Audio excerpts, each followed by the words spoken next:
Do you hate the thought of working past 55 or 60? Do you hate not being able to live the life you deserve today? Do you hate not knowing what your financial future looks like? It's time to stop doing what you hate. Here's your host, Mr. Harold Green. Aloha, everybody. This is Harold Green, and it is time to stop doing what you hate.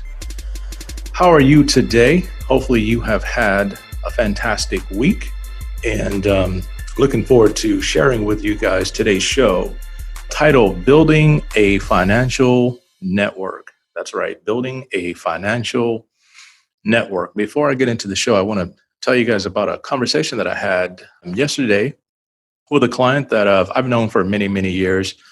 Really neat guy. He's from the Boston area, and his name is Dr. Alosa, but I call him Dr. J.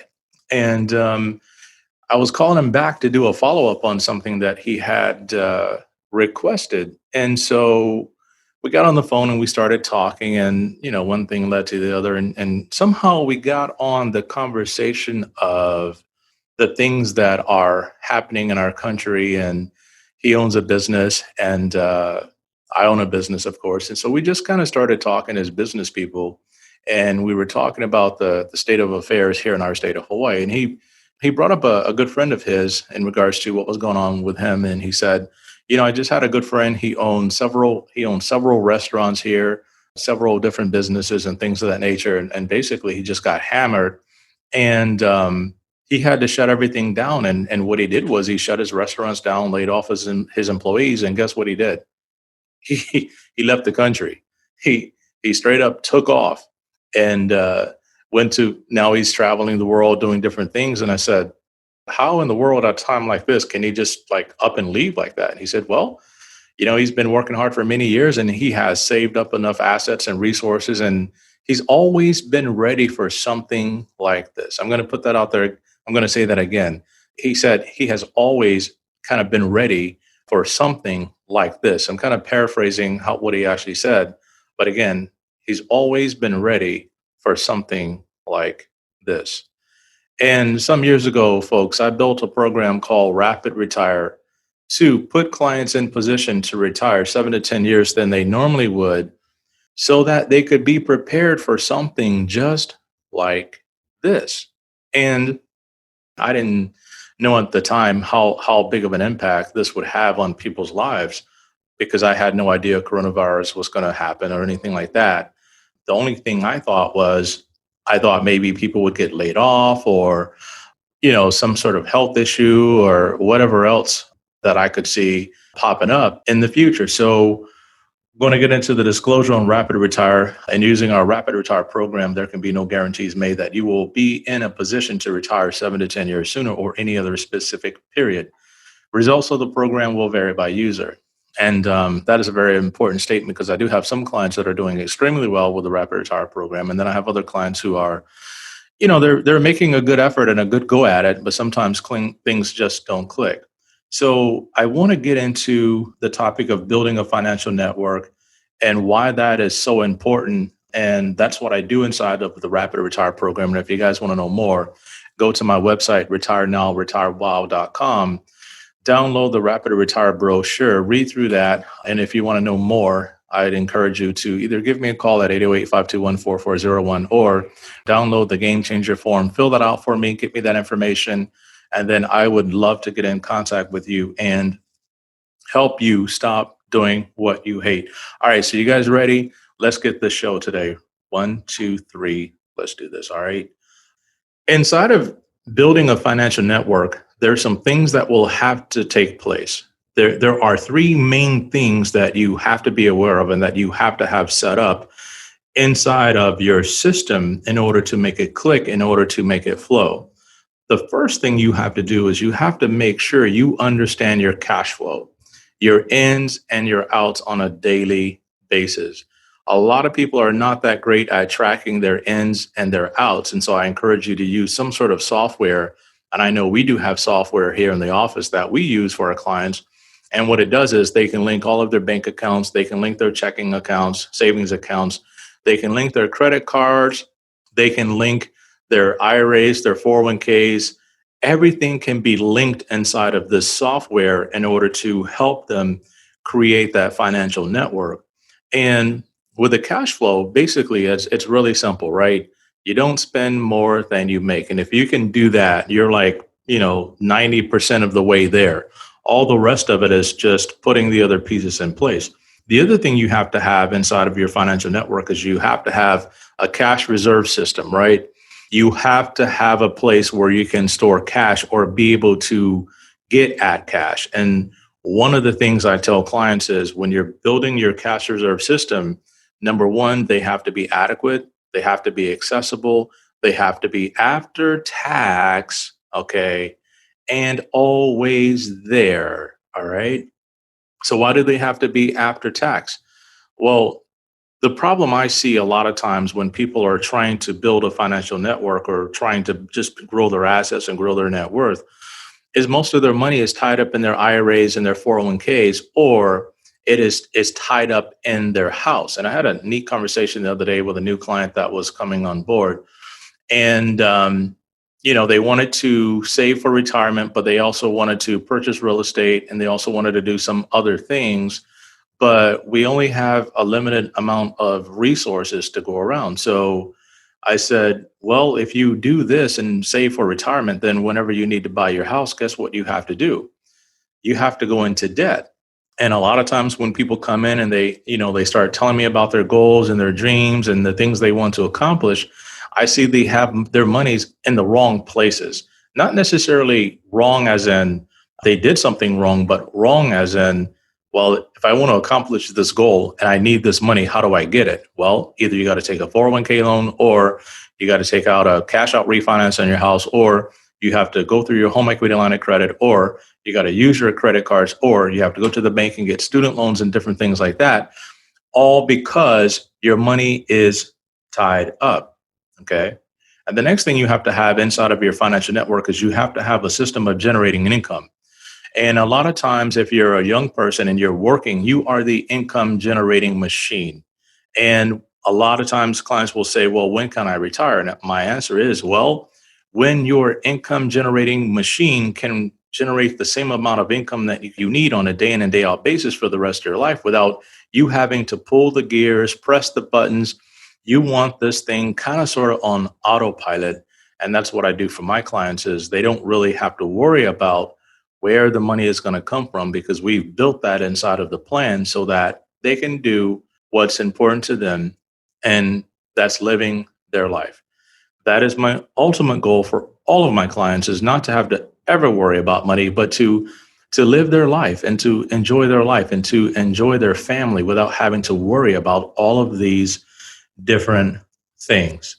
And one of the interesting things that come up in the meetings when I start going through assets and looking at all of these different things, I see people playing this game. And it was a game that, and I just kind of coined the phrase financial tug-of-war, and I'll tell you guys what that is. But tug-of-war is a game that, a childhood game that we played in school, in grade school. And I guess, you can play tug-of-war at any age. And it's you get a team of people on the left side of the rope, get people on the right side of the rope, put a ribbon on it, and whoever pulls the ribbon across the line first wins the game. And what I see people playing financial tug-of-war. Basically, on the left side of the rope, they have their dreams, they have their goals, and they have all the things they want to accomplish. On the right side of the rope, I see them pulling as hard as they can. And what I see on the sideline cheering them on is their assets, like their home equity is cheering them on, their 401k is cheering them on, their cash reserve system is cheering them on. And they're not really helping them accomplish their goals. And so in order to not play financial tug-of-war, we're going to have to do something very important with our assets, and that's called asset integration. Asset integration simply means being able to go in and out of your assets to take advantage of things that are happening in the marketplace or in the economy, okay? For example, and this is only for sophisticated or savvy investors who have a good amount of cash flow coming in, or they have guaranteed income coming in. they know that if anything goes wrong, they're going to be able to replace that. And so let me just talk to you about investments real quick. That statement, all investments, including real estate, are speculative in nature and involve substantial risk of loss, right? So whenever you get into building a financial network, if you're going to be taking on risk and doing things that are risky, you have to make sure you have the risk tolerance. And I shared with you guys this a little earlier in a show titled The Wise Investor's Secret Weapon, and it's all about leverage. So I'm going to kind of go through a flow chart that I've built for my clients in regards to integrating their assets. All right. The first thing we have is a checking account. All of the money flows into their checking account. They pay their bills with that. If they're contributing to a 401k, that money goes into the 401k first, and then whatever's left right after that, they have their taxes deducted out of their paychecks, and then that money goes into their checking account. So they get their net paycheck. From there, I encourage all of my clients to put every single thing on a credit card versus using cash or a debit card. The reason why is with credit cards, you can go and challenge and dispute fraudulent claims. And I'm sure you can kind of do it on your debit cards and things like that too. But you really don't want your financial information floating around out there. And you especially don't want things that are linked to your checking account or your bank account floating out there. So I feel that credit cards are a lot safer. They're easier to challenge and to dispute. That's just been my experience. And so put everything on your credit cards and then pay that off every single month. And if you're using a financial tracking system, that software will tell you what you're spending every single month, because a lot of times you don't have time to sit down and balance a checkbook and pay bills. A lot of this stuff is done electronically and online. So you want your system to report back to you, letting you know what your inflows and your outflows are. Okay. Then after that, after you pay all your bills, pay your credit card off, then you have surpluses. And what I've seen in the past is I've seen people sitting their surpluses in either one or two places, either in their savings account or they're paying down their house. Okay. They're paying down their house. And for me, those, depending on your situation, savings accounts don't generate a lot of money. And sometimes they are non-performing assets. And inside of a proper financial network, you don't have any non-performing assets. And that's why I like to use dividend paying whole life for my cash reserve system, because the dividend paying whole life policy will pay me dividends even though the cash is not sitting inside the policy. And that's a very beautiful thing, because I can go into my policy, I can pull the money out, I can invest it in the market, I can buy a car. I still have the death benefit there growing for me. I still have the dividends growing for me. It's a very beautiful thing. And so that life insurance policy is perfect for a cash reserve system because it is a performing asset. Regardless of what's happening in the stock market, I have money invested in the market, I have money invested in other things, but the money inside my policy is still growing every single year. So that's one of the things that I do to integrate my life insurance policy into my financial network. The next thing I have is my investment accounts. Okay. And inside my investment accounts, I have various different stocks in there. And I also have a margin attached to my investment account, because I want to use that margin account to buy stocks today at a cheaper discount than they're probably going to be in the future. And I'm looking at my future income to pay down my margin loan instead of having to wait until I accumulate assets, either in my savings or whatever, to buy the stocks. I am just using my margin and then paying my margin down. The next thing I do for asset integration is I have my primary property that I live in, and I also have a home equity line of credit attached to that. So with that, I'm able to flow in and out of my home equity line of credit, and I can flow into different places like my life insurance policy. I can flow into my investment accounts. I can flow in and out of those different things in order to accomplish the goals that I want. So in the financial network, in order to accomplish the goals, we have to have a very strategic plan. And it goes like this in the flow chart. When you have a big ticket item, basically such as a vacation, I encourage the clients to put that on the credit card.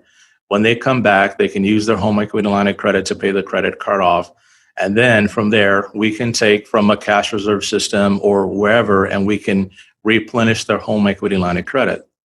And so what that does is it gives us the ability to continue earning revenue on our assets because we actually don't need that money right now. There's a time delay before these things are due. And the reason why I love using the home equity line of credit is because it has a very low interest rate and I can refinance my line anytime I want. And the way it works here in Hawaii, you can't, normally you don't refinance with the same bank on your line of credit. After your term is up, you can just go to another bank and they'll give you a line of credit and you take the introductory rate for 3 years or whatever it might be. And then you go from there and say, okay, when the rate changes, you can go back to your same bank. And that's how it works here. Some banks have a 6-month waiting period before you can redo a line with them. But if you're going to do 3 years and take advantage of introductory rates, then you can just kind of jump back and forth, kind of like what people do with credit cards. You can do the same thing with your home equity line of credit. You just can't fall in love with one particular bank or the other. You're looking for maximum efficiency in your financial plan.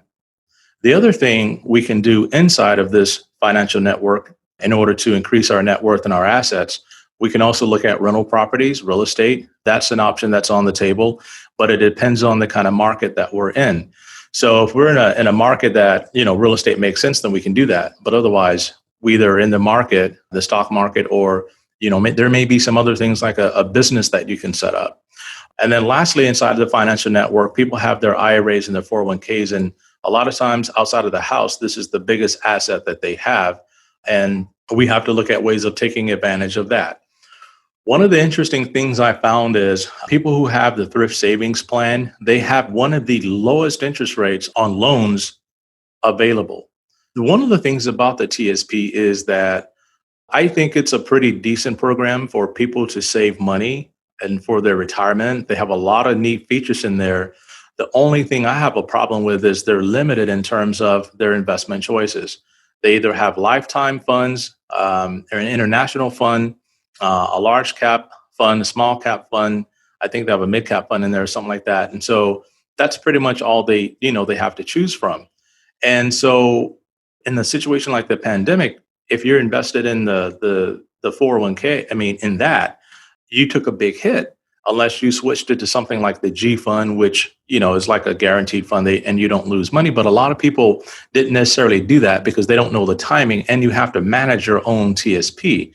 There's no one coming to the site saying, hey, let me look at your TSP and then tell you what to do with it. A lot of these people, or all of them, are responsible for doing it on their own unless they call in and get help from the TSP hotline, right? So one of the things I look at is based on the person's income and their financial plan, does it make sense to take a loan on the TSP and then invest that money outside? Does it make sense to do that? And the interest rate is like 0.75%. That's really low. And the max you can take out is $50,000 and they give you 5 years to pay it back. Okay. So if you take out $50,000, you have 5 years to pay that back. And one of the things you can do is basically invest those funds. And then at the end of that 5 years, when that loan is due, if you haven't paid it back yet, you can just take your capital gains and pay it back. And depending on how well you invested, more times than not, if you chose the right mix of a portfolio, you would probably be ahead. So that would be a good idea. But you're going to have to explore that risk and make sure that's something that is right for you. Okay. Now, I want to kind of get into something a little different now. And whenever I'm working with people to prepare for the future and to prepare for the unexpected, I run into a couple of different, I don't know what you call them, roadblocks or whatever it might be. And when I was doing my college funding workshops, I would invite tens of thousands of people, parents out to my events to talk about preparing for college.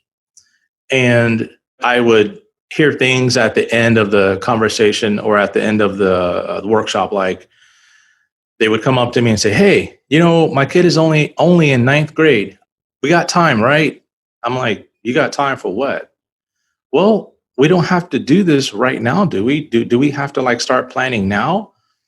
And my response is like, look, you should have started this a long time ago. You should have started planning for college and when your kid was in elementary school. You should have started thinking about these things earlier because you have to engage in the process because things constantly change and you don't know if you're behind, you're ahead. So you must engage in the process early. And that's the same thing I was kind of getting with the Rapid Retire program. People will say that the common thing I would hear is, well, my job is great right now. Everything is good right now. And I'm like, okay, everything is good right now, but everything is not guaranteed, is it? No, it's not. So just because everything is good, it doesn't mean you should not put yourself in position to be able to walk away from your job as soon as you possibly can, because things can change at a moment's notice. Today you have your job, everything is great. Tomorrow it may not be there.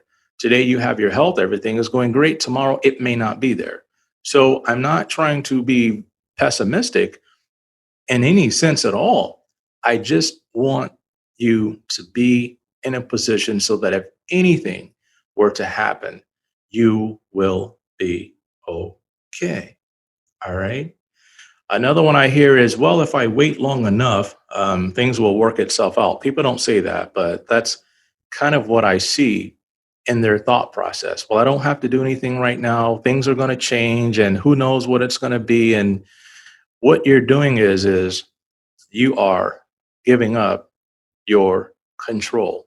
You are essentially giving up your right to choices. And so while you have the ability to make choices today and to make changes today, while it is in the power of your hand to do so, I really encourage you to just get it out of the way. If you haven't set up your plan yet, you're not sure what things are going to look like in the future, let's sit down and talk. Let's sit down and put together a solid plan, engage in the process. And if things change, we can change things along the way versus being in a position where now we have no choice. We're being told what to do. We're being dictated to. So going back to Dr. J's story and the friend that he had that just took off and said, you know what? Hawaii's on lockdown. Screw it. I'm out of here. I'm just going to go travel, do whatever I want to do. And then when things settle down, I'll come back and get back in the game again. That is a very powerful mindset to have. And I kind of thought about doing that, but I really love being here for my clients, making sure they're okay. And I'll have time to travel and do things like that in the future. But that is a very powerful position to be in when you can just say, you know what, screw it, I'm walking away. I've done my job. I can come back and get in the game anytime I want. And that's the position that I want for my clients so badly. So if you're listening to me and you're interested in this, you want this for yourself, do me a favor, get in contact with me and I will help you get you from where you are to where you want to be. So thank you very much for allowing me to rant and rave at you guys today. And I really would like to have a conversation with you. And I'm looking forward to having a conversation with you. So please get in touch with me and I will definitely help you out. All right. Thanks again for allowing me to share. And until next time, folks, 1, 2, 3, let's get it. This is thepodcastfactory.com.